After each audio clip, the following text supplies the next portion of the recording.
Vamos voltar a falar de saúde. Alzheimer é o assunto de hoje aqui no nosso estúdio, né? Eu estou conversando com o médico neurologista George Mendes. Doutor, são muitas perguntas aqui no nosso WhatsApp e pelo que eu percebi, muita gente preocupada com a questão do esquecimento. A gente pode até abrir uma nova pauta para um outro programa, porque muita gente dizendo que esquece de muita coisa ao longo do dia, né? Uma telespectadora disse que tem 37 anos de idade, sempre teve problema com falta de memória e todos esses sintomas que a gente apresentou, né? Ela pergunta assim, eu corro risco de ter a doença de Alzheimer? Desde criança eu esqueço as coisas simples no dia a dia, tarefas importantes como ir à consulta médica, sair para comprar alguma coisa e esqueço o que fui comprar. E aí, doutor, essa questão do esquecimento, ainda mais nessa fase da vida, né? Ela tem 37 anos de idade. Sabe que é uma das queixas mais frequentes, né, no consultório de um neurologista, por exemplo, o esquecimento. É como eu falei previamente, o esquecimento, na maioria das vezes, especialmente para pessoas abaixo dos 60 anos, é devido à falta de atenção. Então, o estresse, a ansiedade, eles podem influenciar na atenção. Então, quando a gente não dá a devida atenção a um fato, ou a um nome de uma pessoa, um endereço, ou mesmo a receita que nós acabamos de ver, se a gente não deu atenção, a gente não vai conseguir memorizar ela. Então, a atenção é o principal fator ligado à memória. Então, a maioria das pessoas tem falta de atenção. E aí, com isso, leva ao esquecimento. Entendeu? Então, o tratamento aí é basicamente medidas para melhorar a atenção. Que é um detalhe importante, né? Tá vendo isso aqui? Celular, uma ferramenta maravilhosa que a gente usa muito para o bem.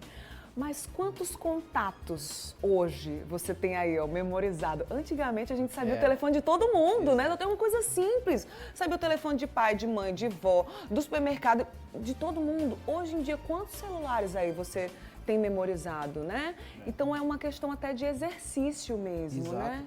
E você falou bem. Então, das prevenções do próprio Alzheimer é estar praticando a mente. Fazer palavra cruzada, leitura.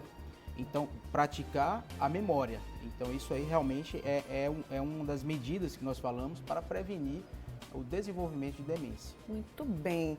Mais dúvidas aqui no nosso WhatsApp? Nossa telespectadora, eu espero que eu tenha entendido o que ela falou, tá? Ela disse que a mãe dela, quando está com alguma infecção, ela fica desorientada, falando algumas bobagens, comentando sobre pessoas que morreram, com alguns gestos repetitivos.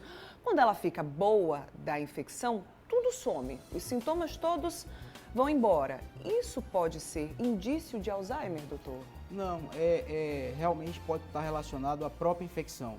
O desenvolvimento de febre, por exemplo, a pessoa pode ter uma alteração de estado mental, que a gente fala. Então, confusão mental, alterações de memória estão relacionados, sim, à infecção e aumento da temperatura corporal, por exemplo. A gente trouxe aquela telinha, né, lá no comecinho do nosso quadro sobre sinais e sintomas para facilitar o seu entendimento. Vou colocar de novo aí, ó. Os meninos já me ajudaram, mas isso também trouxe algumas confusões, tá, doutor? O que é normal de acontecer. E a nossa telespectadora disse que a mãe dela ficou super preocupada porque se identificou com alguns desses sinais e sintomas. Ela só tem 49 anos de idade.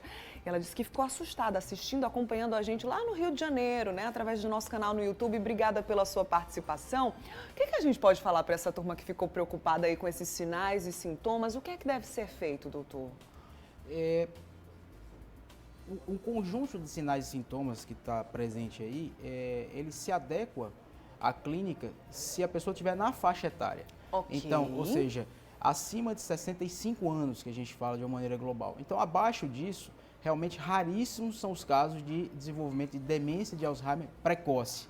Aí essas aí têm um acometimento genético e podem estar relacionadas a outras síndromes genéticas. Certo. Mas é raríssimo, ou seja, antes de 65 anos de idade. Talvez possa se enquadrar no diagnóstico que nós chamamos de pseudodemência. Então, a pseudodemência é exatamente um problema emocional em que a pessoa tem falta de atenção. Por exemplo, a depressão. Depressão é uma causa importante de falta de atenção. Sim. E com isso a pessoa tem falta de memória. E é uma doença muito prevalente, né, no dia a dia.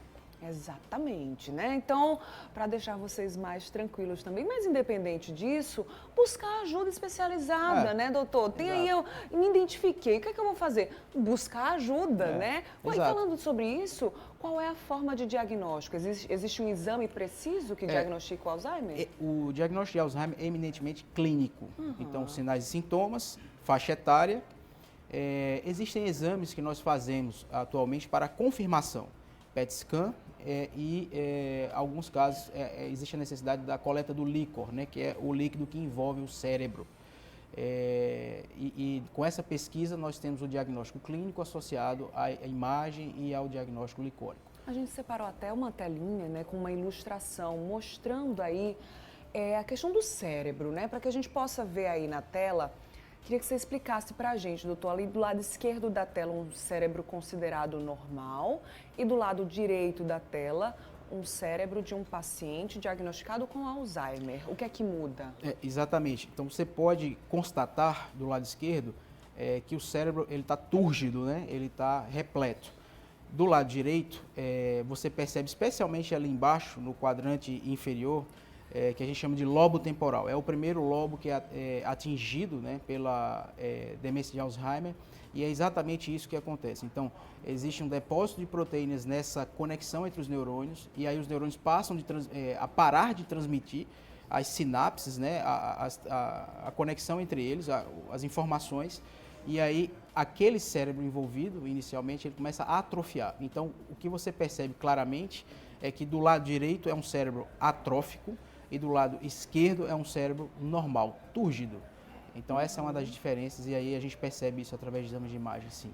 Doutor, a doença ela tem estágios diferentes? Queria que você explicasse para a gente também. É uma doença que é detectada em fases iniciais e tem uma evolução que a literatura mostra em torno de 7 anos. Então seria um Alzheimer leve, moderado e grave. O grave é aquele onde a pessoa está totalmente dependente de suas funções diárias, banho, toalete, precisa realmente de um cuidador.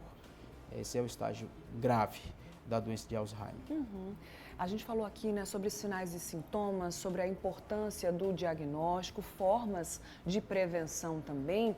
É uma doença que infelizmente não tem cura, mas tem como pausar a progressão dos sintomas, digamos assim, doutor? Ou regressão, se for possível? Não, a regressão, infelizmente, dificilmente a gente consegue mudar. A gente consegue tratar com remédios e pode existir uma melhora desses sintomas. Certo. Então, ou seja, da perda de memória inicialmente, porque nós damos remédio em que aumenta a conexão entre os neurônios. Então, com isso aí, inicialmente, a gente percebe sim uma melhora significativa, especialmente nas fases mais precoces da doença. Na fase muito avançada da doença, realmente, a gente tem pouco a oferecer no momento. Existem estudos em andamento, mas na fase em que nós estamos, nós temos o tratamento medicamentoso e que pode ajudar bastante nas fases iniciais da doença. Entendi. Esse tratamento aí vai se estender por toda a vida, Exatamente, né? Muito bem. Doutor, obrigada pela sua participação. Um a tranquilidade, né? Trazendo as informações pra gente. @doutorgeorge_Mendes é o Instagram dele. Obrigada e boa semana, viu? Obrigado, Até a próxima. Vamos falar de esquecimento, viu, doutor? Aqui no programa. Vai voltar pra cá. Tá bom, Obrigada mais uma vez. Muito Tchau, bem.